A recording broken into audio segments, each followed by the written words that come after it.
Matapos ang sunod-sunod na bagyo nitong Oktubre at Nobyembre, nasa 2,000 Pinoy pa rin ang hindi pa nakakabangon.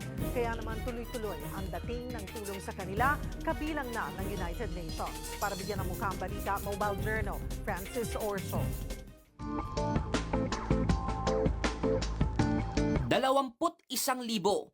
Ganyan pa rin karami ang mga kababayan nating hindi nakakabangon mula sa epekto ng 6 na magkakasunod na bagyo na tumama kamakailan sa bansa. Ayon yan sa NDRRMC. Kaya mismong ang United Nations umaksyon na. The United Nations confirmed a contribution of $10.5 million in support to the response of the impact of the 6 typhoons in the country. Nagkakahalaga ng 870 million pesos ang tulong na ibibigay ng UN na hinugot mula sa pondo at donasyon ng UN Central Emergency Response Fund. Paunang suporta pa lang daw ito dahil $42 million o nasa 2 billion pesos talaga ang kabuang halaga ng tulong na nasa plano ng UN.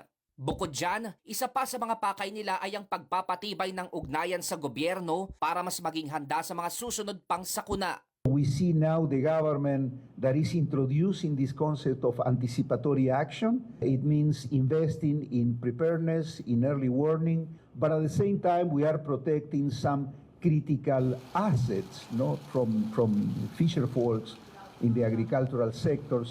Tiyak na makikinabang dito ang mahigit kalahating milyong Pilipino na kailangan pa rin ng tulong sa kalusugan, tirahan, kabuhayan at edukasyon matapos ang sunod-sunod na bagyo. Mobile journalist Francis Orso po, hatid ang mukha ng balita.